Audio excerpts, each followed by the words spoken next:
When I was making my program yesterday, I said that the French parliamentary election was underway, with the result that there was a good chance that by the time you saw my program, you would know the results and you would know that whatever comment I'd made about the elections during my program had been rendered out of date.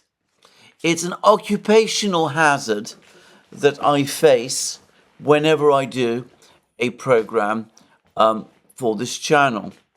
Well, anyway, it turned out that that was exactly what happened. We got the results late last night of the French parliamentary election, and they turned out to be completely different in terms of allocation of parliamentary seats to individual parties than I or anyone else, I think, had expected. The widespread consensus, I think the almost universal consensus, was that the National Rally, the Rassemblement National, would capitalise on its strong showing in the first round to emerge as the biggest party in the French National Assembly, and that the Popular Front bloc, led somewhat uncertainly by the veteran left politician Jean-Luc Mélenchon, would emerge as the second biggest bloc, and that Macron's group would be reduced to a rump. Well, it didn't turn out like that. And the reason it didn't turn out like that must be understood. Firstly, it is not the case that there was any drift away from the Rassemblement National between the first round and the second round. I have not seen the exact figures, but my understanding is that the Rassemblement National in the second round polled 37% of the vote. It got, I believe, 36% of the vote in the first round. So if anything, the percentage of the vote slightly increased between the first and the second rounds, if those numbers are correct, which I believe they are.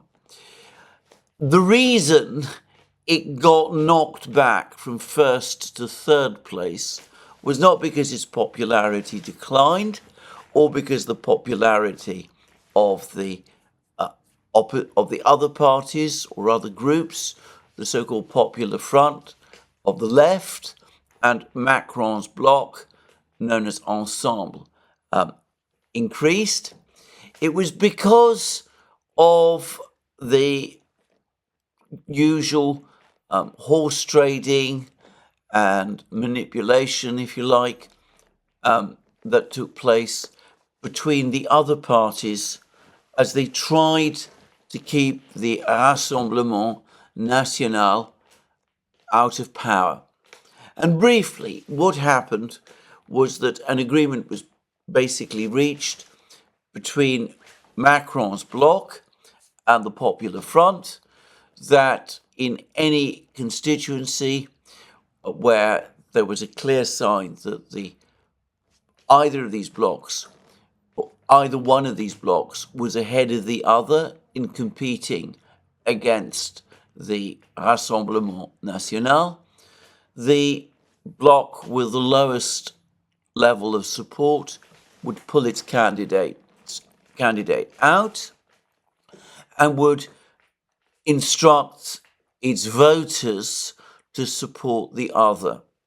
So you got a situation where Macronist voters supported a political bloc made up of various left-wing parties, which included the old French Communist Party and other parties arguably to the left of the French Communist Party, and where in still other places a left-wing bloc which includes parties like the old French Communist Party and other parties well to the left of the French Communist Party, recommended to their voters that they support candidates of Macron's neoliberal centrist bloc.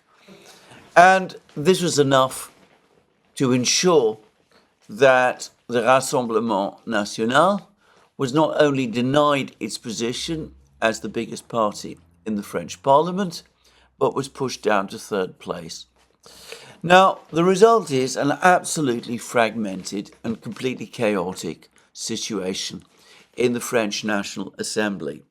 In various programs where I had discussed this stratagem, which had been embraced by President Macron himself, I said that in order to stop Le Pen and the Rassemblement National, he seemed to be feeding chaos. And that's exactly, it seems to me, what he was doing.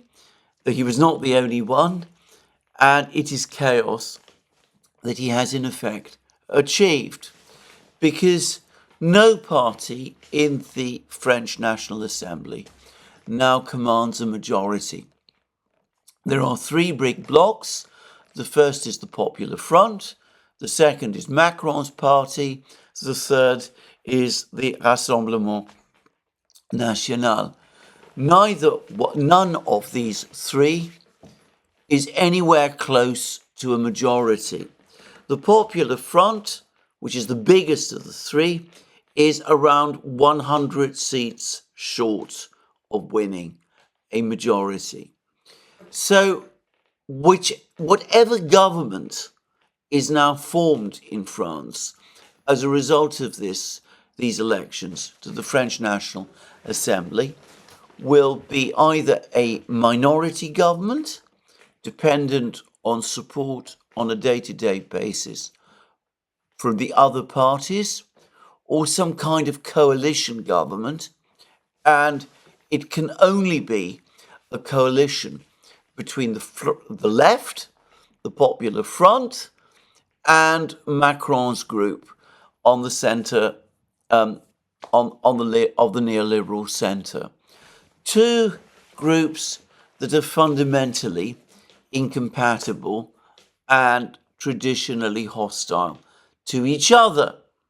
Moreover, the Popular Front itself is not a single party. It is rather an umbrella group bringing together many different parties, several different parties, all of which refer to themselves as socialists or greens, but which have often significantly different perspectives on all kinds of matters. So, for example, Jean-Luc Mélenchon, perhaps the most significant leader on the left, is very much an old guard leftist. He wants dirigiste economics in France. He wants to significantly increase spending. He wants to end France's involvement in Project Ukraine. He has even spoken about a potential alliance with Russia against the United States. He has. Whereas the leader of the Socialist Party, which is part of the Popular Front grouping, which is nominally headed by Jean-Luc Mélenchon.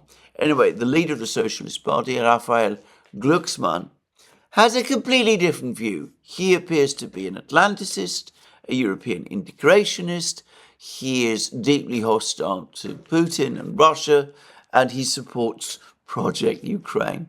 And that's only one difference. There are lots of other differences as well. Indeed, I get the strong impression that most of these parties, or many of these parties that make up the Popular Front, fundamentally don't like or agree or get on very well with each other.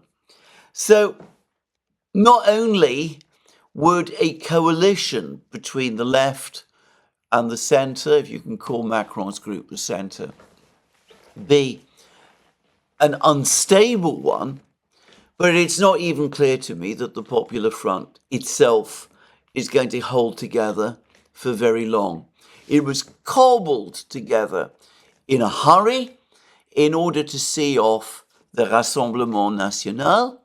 And now that the threat from the Rassemblement National has faded away, at least in this election, well, I suspect that the factors that pull this grouping apart are now going to return. And, well, I spoke about a coalition between this group and Macron's neoliberal centrist party.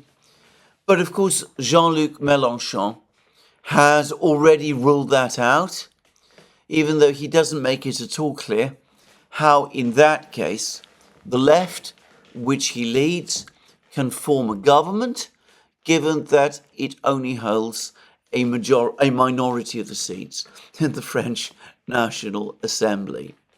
So we have a situation where no government really can be formed effectively. There's talk, as always, of setting up some kind of a technocratic government to run French affairs until the next parliamentary election, which under French law can only happen in a year's time. But a technocratic government will lack authority. It will be deeply unpopular, I suspect, with Mélenchon and some people on the left. And in the meantime, the Rassemblement National is embittered and angry, feeling that its victory has been stolen.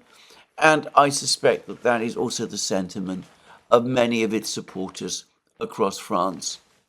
Now, horse trading like this, electoral manipulations of this kind, are by no means unique or unusual to this particular case.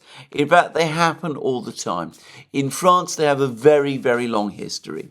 I can remember back in the 1970s and 1980s, early 1980s, when I was much more engaged with French matters than I am today, that the principal target of these sort of manipulations in those days was the once mighty French Communist Party, which emerged from the Second World War as the biggest political party in France, and which for about 35 years after the war was one of the dominant forces in French political life. Anyway, all the other parties, the various anti-communist parties, always in the end used to come together to try to keep it out of power. All of this continued until in the 1970s, the French socialist leader, François Mitterrand, decided on a change of course, entered into an alliance with the French Communist Party, which on the one hand did result in the 1980s in a socialist communist alliance emerging, which was able to assume power in France, but with the result that the Communist Party rapidly lost support as it no longer stood for a radical anti-establishment opposition, allowing Macron himself to tilt decisively towards the centre, the neoliberal centre, which has dominated French politics ever since.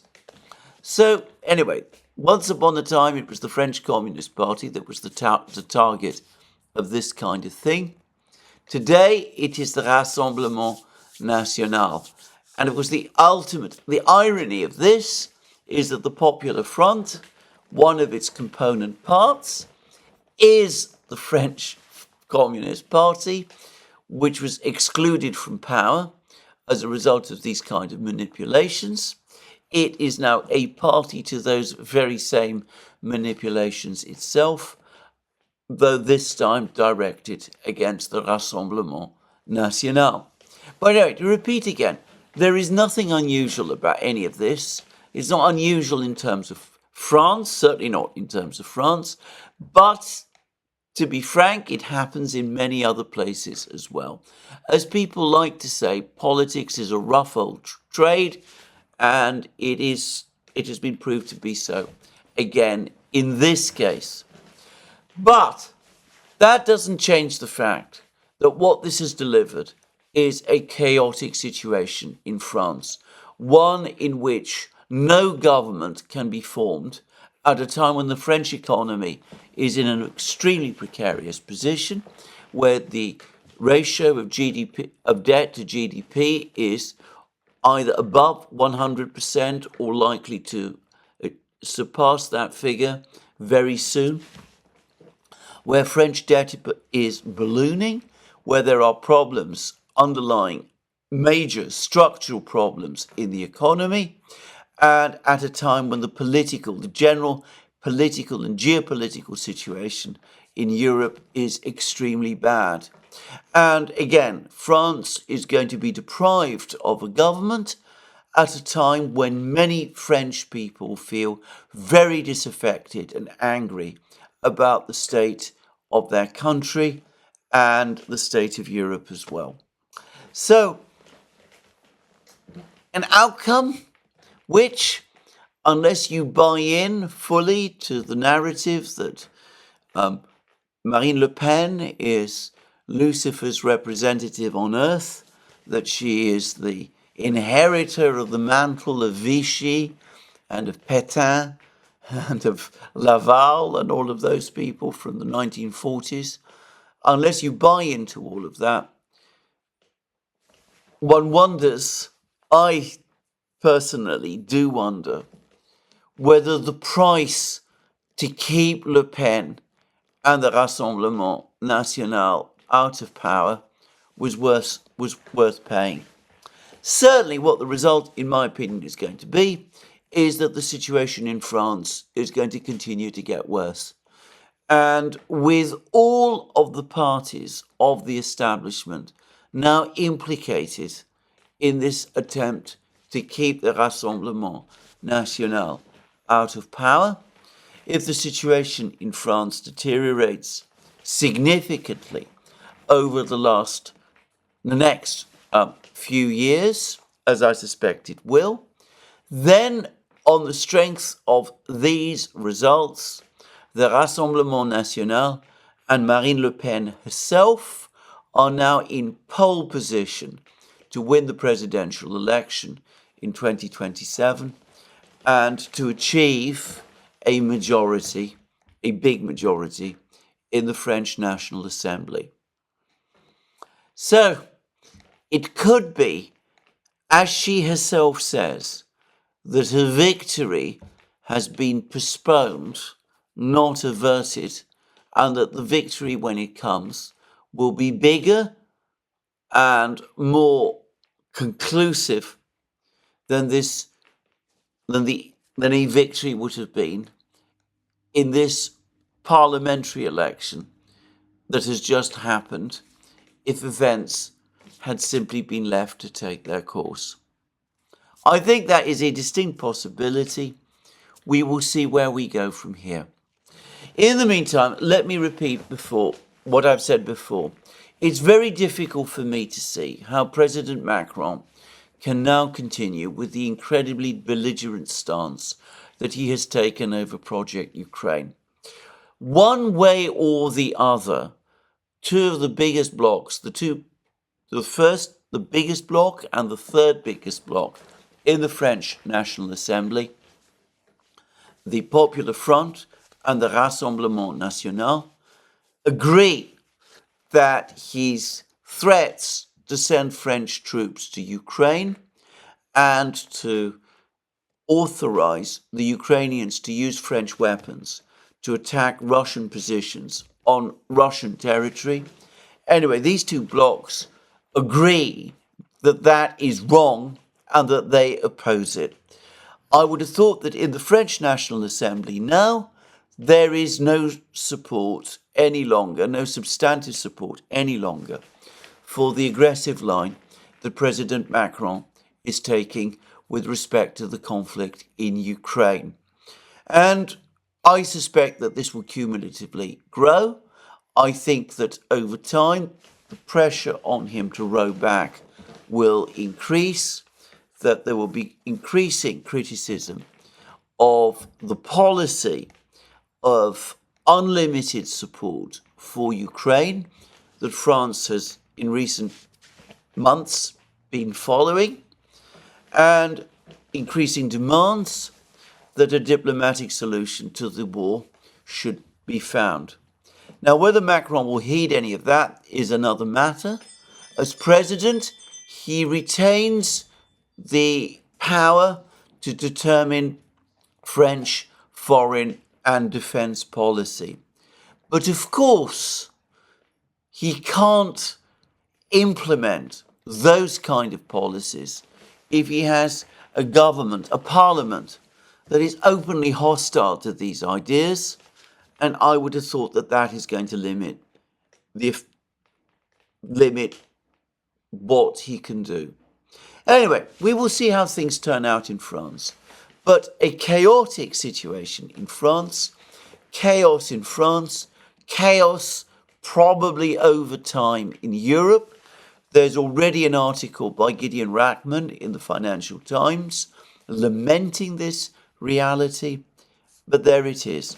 Apparently, the importance of keeping Marine Le Pen out of power is so great and seen as so compelling by the French establishment, and it must be said by large numbers of the French people, that they are prepared to risk the stability of France and of Europe to achieve that objective.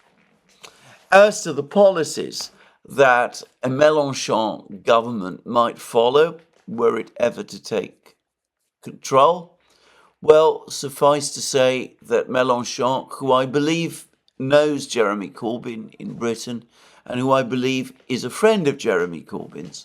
Anyway, suffice to say that Mélenchon's programme makes the programme that Jeremy Corbyn proposed in 2017 and 2019 look extremely tame by comparison.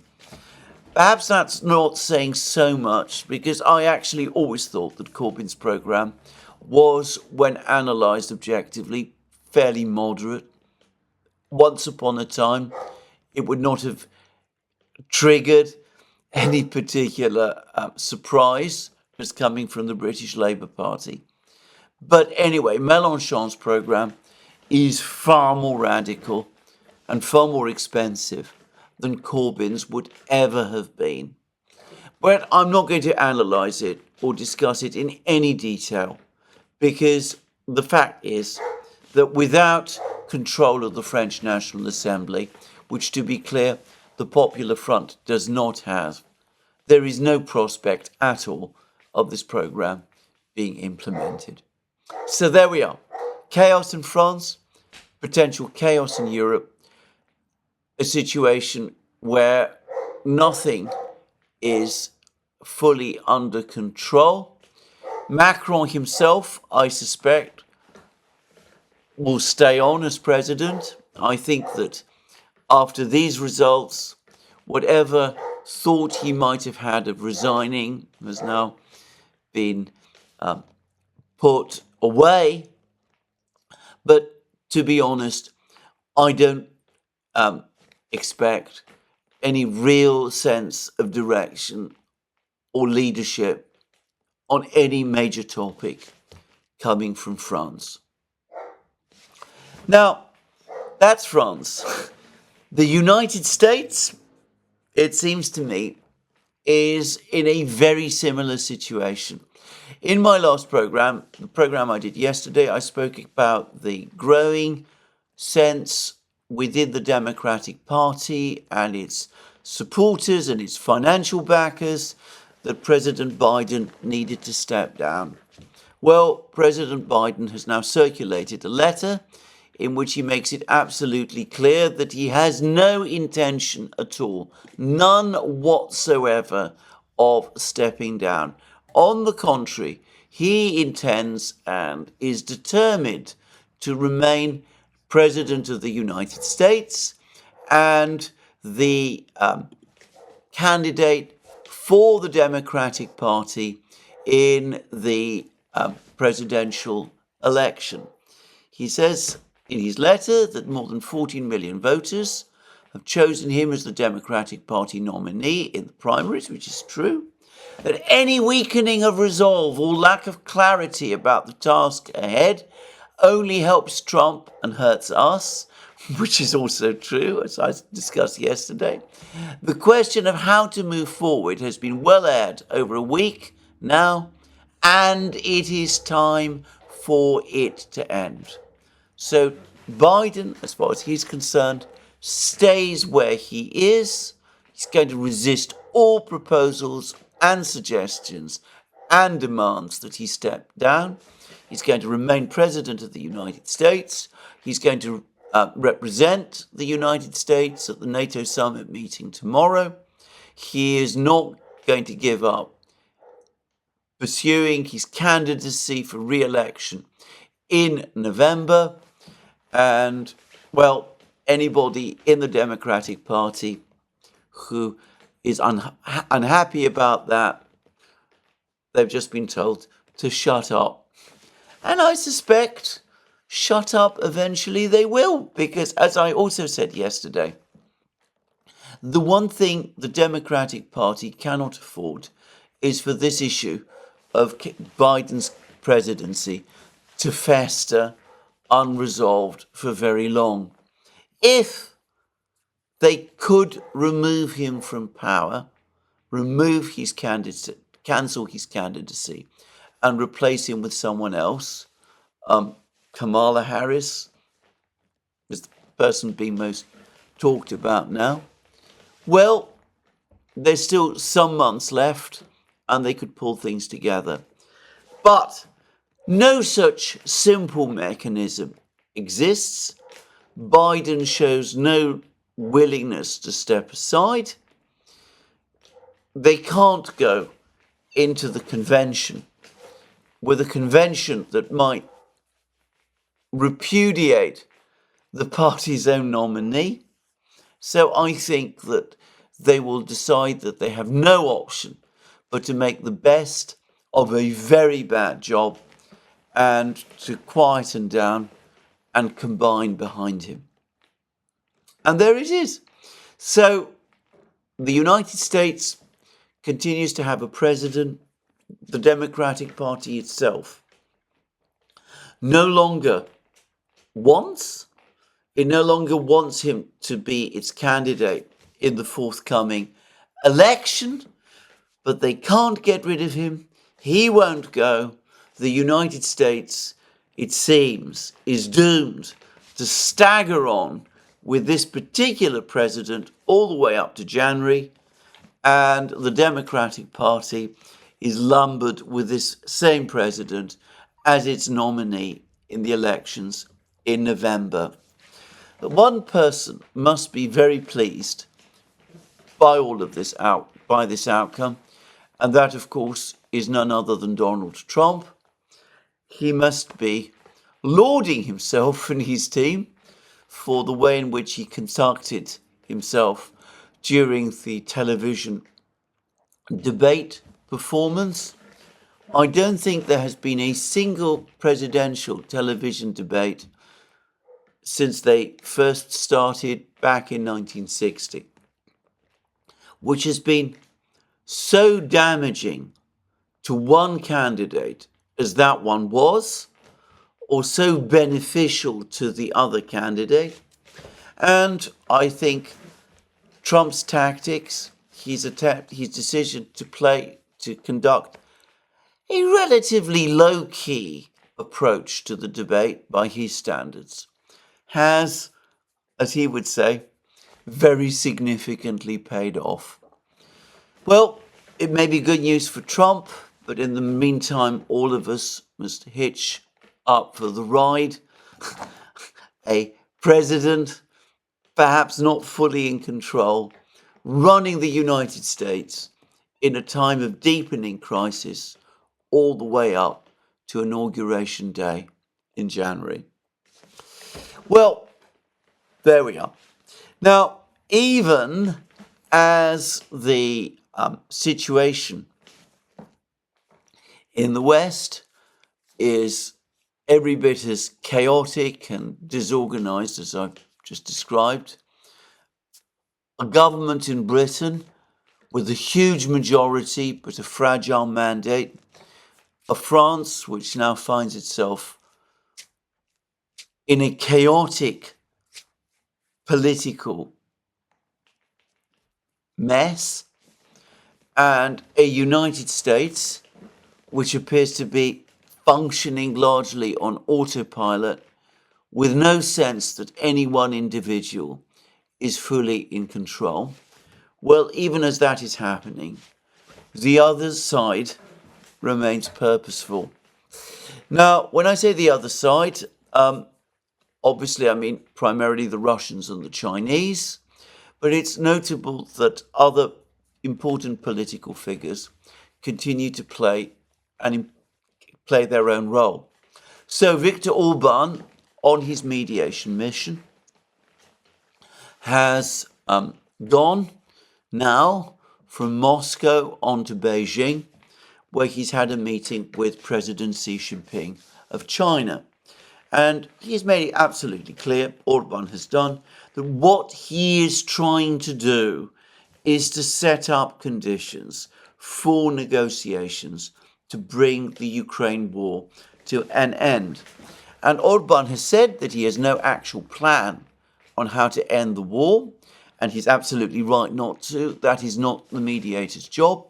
His purpose is to reopen communication lines, get everyone talking to everyone else, and hope that out of that process, some kind of agreement will gradually emerge, which is, again, very much what mediators do.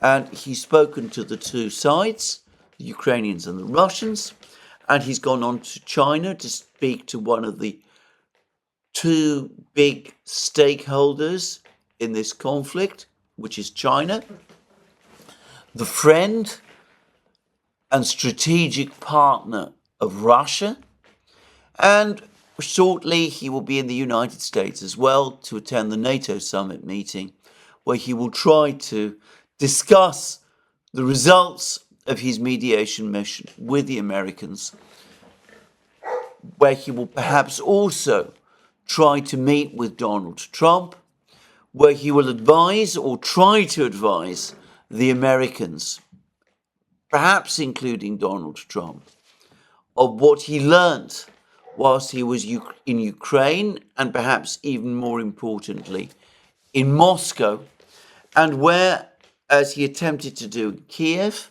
he will try to educate the Americans in what needs to be done in order to achieve peace. As I've said in a program that we have done on the Duran, what Orban is doing is conventional diplomacy as it used to be done, but as the West no longer undertakes it. There is nothing astonishing or extraordinary or remarkable about the way that he has been acting over the last couple of days. Now, the trouble is, a mediator can facilitate negotiations, but for negotiations to take place within a mediation framework, there must be a genuine desire on the part of the parties to negotiate. I discussed in my program yesterday why I think that willingness, at least, to negotiate does generally exist on the Russian side. President Putin probably is making proposals which he knows that the Ukrainians will never accept, and that's perhaps part of his purpose. But President Putin, if the other side is prepared to negotiate with him in good faith, will probably come through with his proposals nonetheless. That's my own view. The problem is that the Ukrainian and Western side are completely uninterested in negotiations. On the contrary, they want to continue and win the war. They're not sure how they can do it. In fact, there is clearly no military plan to achieve victory in the war. And Orban, who has just been to Russia, says that there can be no such plan. Anybody familiar with the realities in Russia, the military, strategic, economic realities in Russia, knows that Russia cannot be defeated in this war. But that nonetheless remains what the Ukrainian government and the current administration in Washington and the ascendant factions in the European Union all continue to say that they desire. So, in the absence of any willingness on the part of one of the key factions, one of the key parties to negotiate, it seems to me that Orban's mediation mission is likely to be stillborn. Having said that, that's not a reason for not trying, and contrary to all the criticism that has been made of him, I personally think better of Orban because he is trying.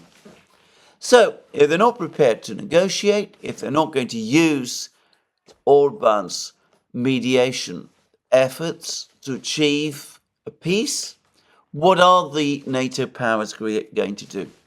Well, more of the same. They're going to send more Patriot missile systems or air defense systems to Ukraine, even though, as we will see in a moment, it looks as if the systems that they have sent to Ukraine already, the Patriots and the others, are failing and failing ever more spectacularly. The Russians have said that Ukraine's entry into NATO is for them a red line and that they cannot negotiate on any other basis other than an acceptance both by Ukraine and by the West that Ukraine will not join NATO. So, at the NATO summit, the NATO powers are going to press forward with a plan to create a bridge, as they call it, to enable Ukraine to join NATO someday in the very, very far future. In other words, they're thumbing their noses at the Russian red line. They know that crossing that red line was the single event more than any other that provoked the war. Jens Stoltenberg, the NATO Secretary General, blurted out an admission to that effect some months ago, but they're not going to change their stance. They're going to continue to insist that Ukraine must enter NATO. They are also going to try to, as they say, Trump-proof support for Ukraine. So there's going to be this $40 billion or $50 billion package of assistance for Ukraine. And we read in Politico that the European countries, the EU, are now thinking of developing some kind of nuclear future. In other words, developing a nuclear deterrent capability in case the United States drifts away. An absolutely disastrous idea. It will mean the end of the entire regime of non-proliferation created with such painstaking difficulty back in the 1960s, and whose great symbol is the Nuclear Non-Proliferation Treaty. It will mean that nuclear weapons start to circulate all around the world, and it is only a matter of days, of time rather, before nuclear weapons are acquired by a Western adversary determined to use them. So this plan is going to make for a more dangerous, more unstable world, a world in which nuclear weapons are more likely one day to be used. But that is the nihilistic thinking, because it is the nihilistic thinking of the West. They can't negotiate, they can't follow through with what Orban is doing. They won't countenance even consideration of Putin's proposals. Instead, they will nuclearize, they will reject negotiations, and they will continue to arm Ukraine and insist on its right to join NATO. So that's where we are for the moment with the West. Of course, if Donald Trump does win the election in November, it's possible that he might change policy, that he might move policy towards a more realistic position. We'll see. And of course, if that does happen, then perhaps a negotiation will take place and some agreement might eventually be reached. Though I think the Russians will require a great deal of persuading before they do come to that view, to the view that they can accept whatever is being proposed. But that's not the position for the moment. And as I said, all of the effort instead is being made to try not just to continue the Ukraine war, but to basically lock support for Ukraine down, so that even future Western leaders, even the President of the United States, cannot change that policy, so that the policy continues exactly as before. I am at a loss for words when confronted with thinking like this, but there it is. Well, that is one diplomatic initiative that is taking place. Orban's, I've discussed the reception it is likely to receive. There is another as well, and that is the visit of Narendra Modi, the Prime Minister of India, to Moscow. Now, Modi did not attend the latest summit of the Shanghai Cooperation Organization in Kazakhstan. I've explained why in various programs. I think that the reason he didn't go is because he didn't want the meetings in Kazakhstan to affect the impact of his bilateral meeting with Putin in Moscow. And this is going to be a major summit meeting. It's going to last apparently several days. And I think it's primarily going to focus on economic questions. It's a very complex and vexed issue of how does India pay for all the oil and soon gas and grain and other things that it now imports in increasingly large volumes from Russia. And the Russians have not been happy with the rupee situation, the fact that the rupee is effectively non-convertible, it cannot be taken out of India, and that it cannot be used in transactions with third parties. And at the same time, Putin and Modi are politically intensely committed on developing this relationship, this economic relationship. And I am sure that that is what they're going to work on doing. And I am sure that they're going to work hard on resolving the payment issue. And in relation to this, in relation to that, I have no doubt myself that they will succeed.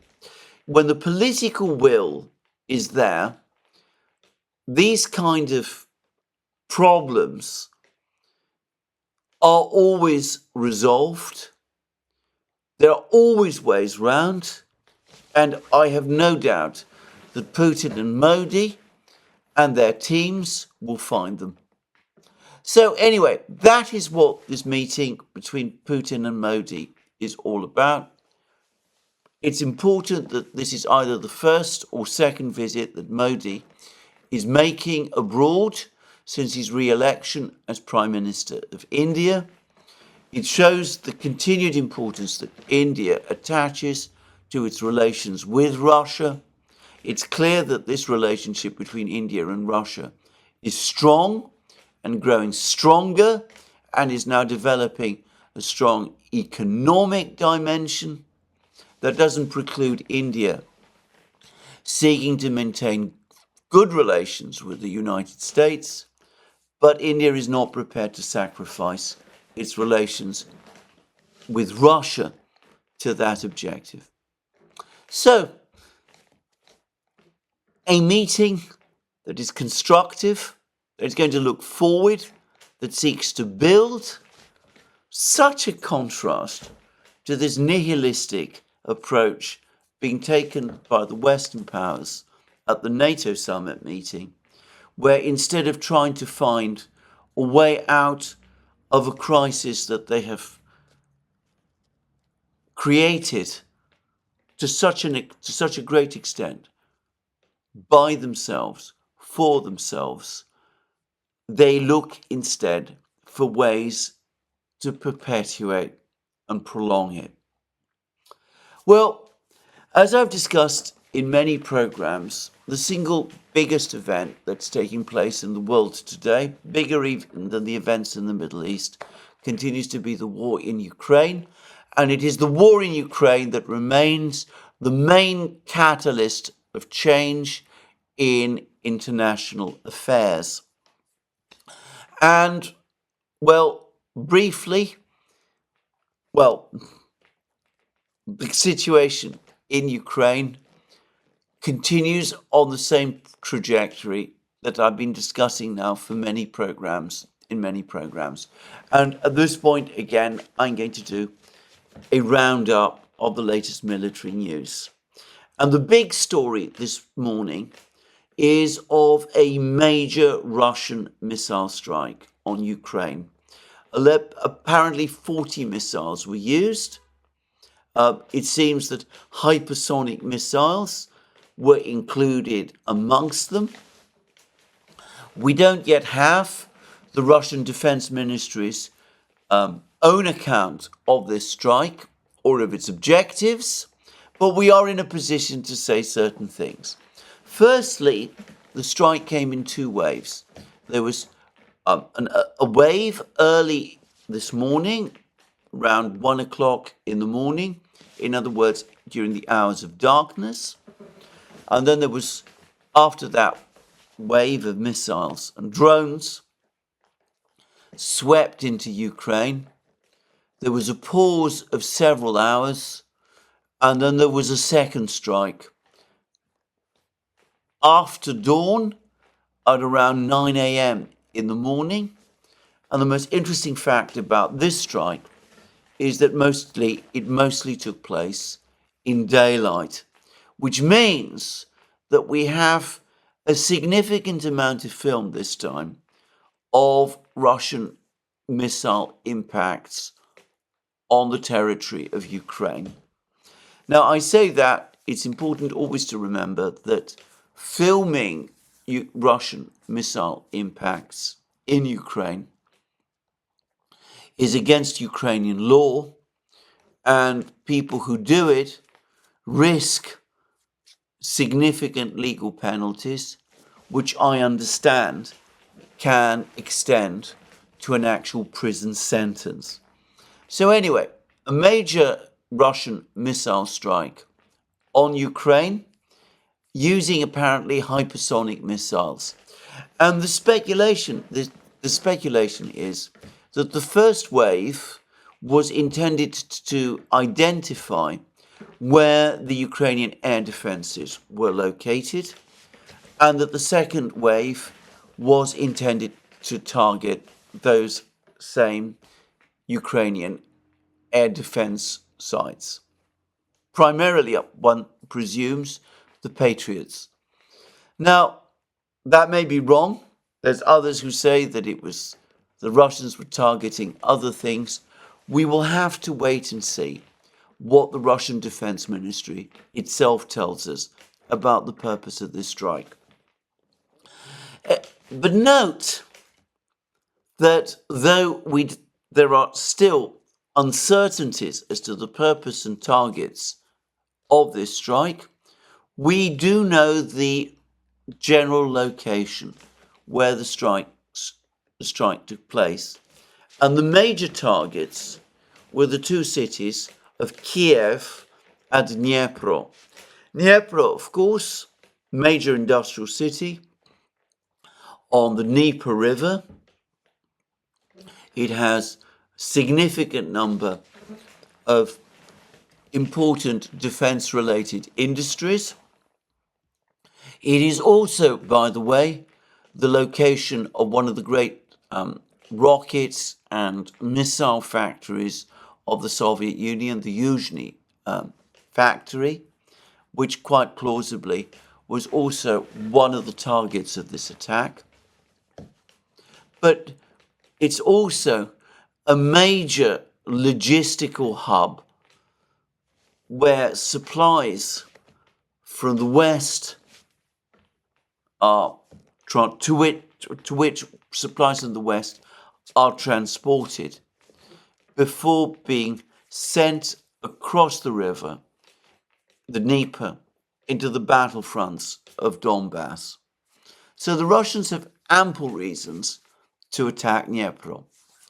But they also attack Kiev, and this is perhaps the location where most of the pictures and film of the strikes has come from. And I'm going to make a number of very quick observations. There doesn't seem to be a huge amount of evidence that the Patriot missile systems defending Kiev are proving especially effective. On the contrary, it seemed to me that the Russians were able to attack locations across the Kiev area pretty much at will. I'm not saying that all of the missiles got through. No doubt the Ukrainians have managed to shoot down some, but it's absolutely clear to me from the nature of the explosions that missiles were striking their targets. The explosions do not look like the kind of explosions one would expect to see if missiles had been destroyed in flight and it was just debris falling to earth. So that's one thing. The second is that, again, the Western commentary seems to be largely in denial about this. As of today, virtually all of the commentary about this Russian missile strike is about an alleged claim that allegedly Russian missiles, I've seen one claim say Russian hypersonic missiles, supposedly struck a school building in Kiev, killing civilians there. Now, as I always do, I am not going to get into a discussion as to the truth or otherwise of these claims. That would require an impartial investigation, which of course will never happen. But I will say that some months ago, I clearly remember that there was an article in the US media which finally conceded that, at least on some occasions, claims that particular buildings over the course of Russian missile strikes had been hit by Russian missiles were wrong, and that it was in fact more likely either debris or Russian, or rather Ukrainian air defense missiles falling to earth which were responsible for the damage done. Ukrainian air defense missiles falling to earth after they had missed the Russian missiles that they were trying to shoot down. And this, it seems to me, is a plausible explanation of what happened in the case of this particular school.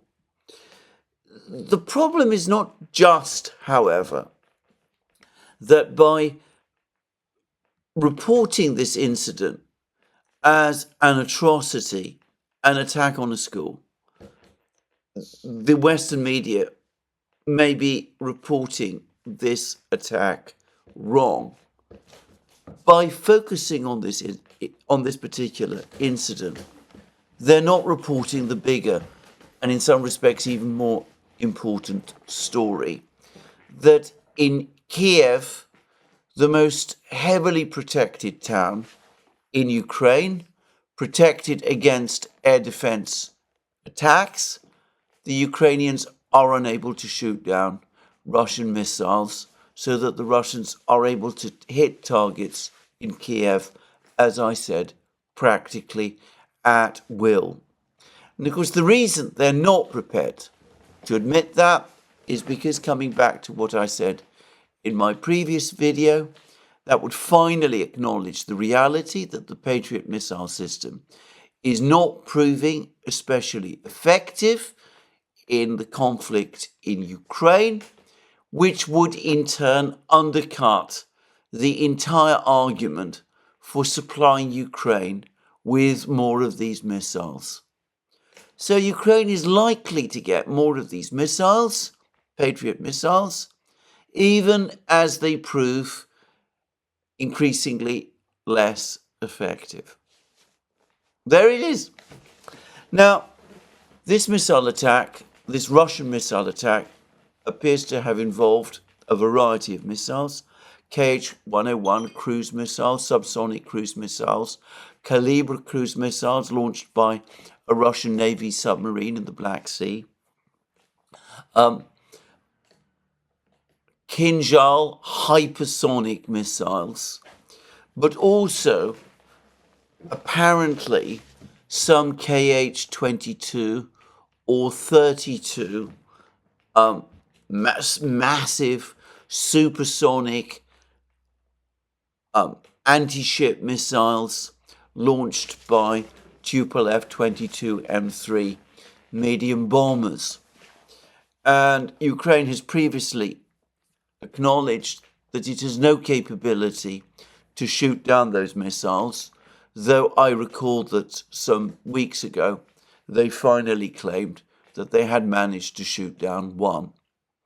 Now, since I'm on the topic of the Kh-22-32 missile and its carrier, the Tupolev 22M3 medium bomber, the so-called backfire bomber, this might be a moment to mention another rather astonishing incident that has taken place, which is that Russian counterintelligence is claiming that they thwarted an attempt by the Ukrainians to blackmail and bribe a Russian pilot to fly a Tupolev 22M3 bomber to Ukraine. The pilot was apparently threatened. There were threats made against his family, at least that's what the Russians say. That's what the pilot himself says. There were threats made against his family, and at the same time there were inducements. He was offered $3 million and Italian citizenship if he came across the border with his bomber and flew it to Ukraine. Now, the Ukrainians have made several attempts of this kind over the course of this conflict. None so far has been successful, at least none that I can remember has been successful. Though, in terms of aircraft, this is perhaps the most, shall we say, impressive attempt made so far. And of course, the example that the Ukrainians and their Western backers may be following is the incident that happened back in the 1970s when a Soviet pilot was bribed by the United States, was persuaded and bribed by the United States to fly what was at that time a top-of-the-line MiG-25 fighter jet to Japan.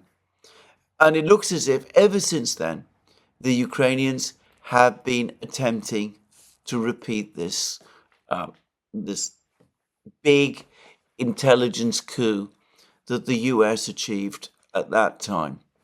Well, they have so far been completely unsuccessful, except I seem to remember that one helicopter pilot did defect to Ukraine, and with his helicopter, though it doesn't seem as if the Ukrainians gained much benefit from that.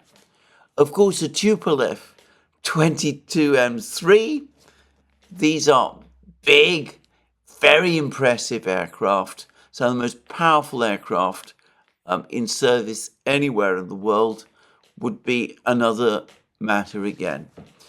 But one reason why Russian pilots might not be especially keen on defecting with their aircraft, putting aside the very strong patriotism that many of them feel, including from what I can tell this particular pilot, who seems to have reported the Ukrainian approaches immediately to the Russian military authorities. Anyway, one reason why Russian pilots might not be keen on defecting with their aircraft in this way is because some weeks ago, as I remember, a Russian pilot who did defect was murdered in somewhat mysterious circumstances which remain unsolved in Spain. Now, this assassination, it is assumed, was carried out by the Russians, tracking down and avenging themselves on this particular pilot. I don't know whether that is the case or not, but that I'm sure is what most people believe, and it's clearly going to act as a deterrent against doing this sort of thing. Putting aside that we are indeed in a war situation, I think that encouraging pilots to defect does carry risks for them. And if we're talking about Western intelligence officers, I wonder whether those risks feature at all in their calculations. I'd rather think not. Anyway, that's the missile and air war. What else is going on elsewhere in Ukraine? Well, I said yesterday that in the Kharkiv region, Group of Forces North seems to be, are claiming that they have captured more of the area of the high-rise buildings and that they've enlarged their bridgehead near the village of Bugrovata, east of the Seversky Donetsk River. And that still seems to be the situation as of this morning.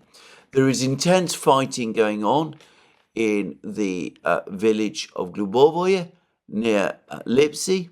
The Ukrainians have broken into that village after repeated attempts to break through.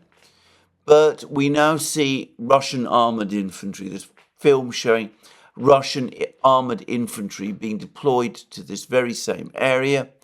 And it's clear that the Russians are not going to simply withdraw from this village, and that fighting for the village continues and is, if anything, intensifying.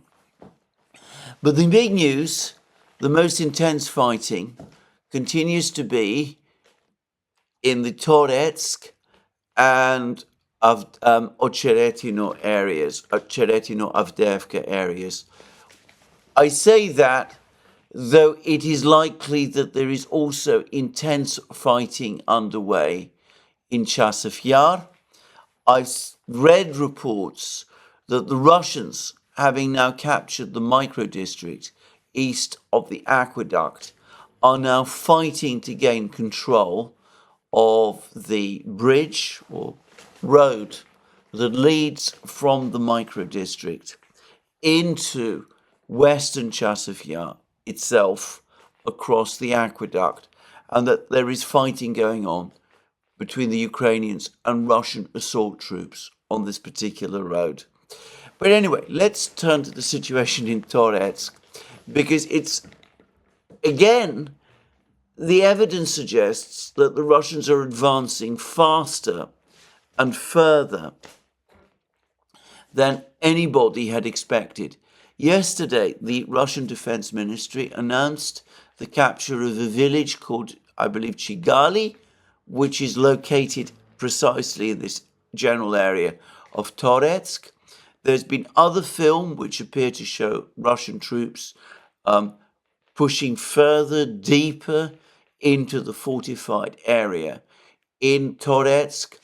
There's no sign so far that the Ukrainians are able to hold them back. And, well, there have been reports of the Ukrainians now starting to redeploy forces to try to hold positions in Toretsk. But my own sense is that the pressure from the Russians remains too strong, that the Ukrainians can't hold the defenses back, and that the situation for the Ukrainians is becoming critical. Now, if one looks at a map of the front lines, one sees that the Russian lines in Donbass, in Ukraine, make a kind of gentle crescent. If Toretsk is captured, that crescent will start to flatten out. We will start to get a situation where the Russians are able significantly to shorten their front lines, even as the Ukrainians lose the strongest fortifications that they have. And by straightening their front lines, of course, the Russians will release more of their troops to make further advances in other places. Just saying. But anyway, a mighty battle is taking place in Toretsk. The Russians indisputably hold the initiative there. There's no sign that the Ukrainians are able to hold them back. But I'm going to suggest again that even whilst the news from Toretsk for the Ukrainians is extremely bad and even disastrous, the accumulating catastrophe continues to be in the Ocheretino area.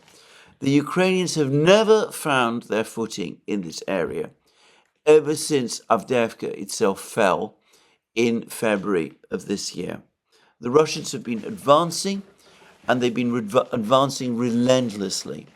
Now, the Russian Defense Ministry, as I discussed yesterday, has now confirmed that the village of Sokol has passed completely under Russian control. There are reports today that the Ukrainians have completely pulled out of the village of Yevgenivka to the west of Sokol. There are reports also that the Russians have captured or are in the process of capturing or might have encircled fully the village of Novoselivka Persha, which lies immediately to the south.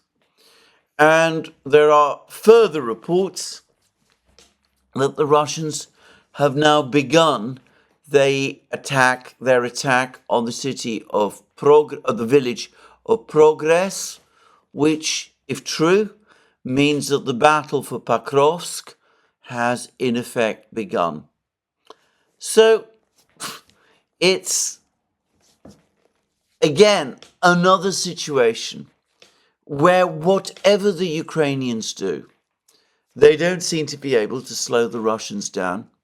The Russian advance continues remorselessly, pushes further and further westwards, takes more and more important villages and positions, and gets ever closer to Pokrovsk itself.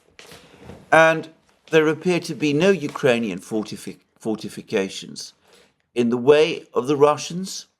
Ukraine has suffered devastating equipment losses in this area. There's many pictures of Ukrainian tanks and armored vehicles and artillery having been destroyed in this area also.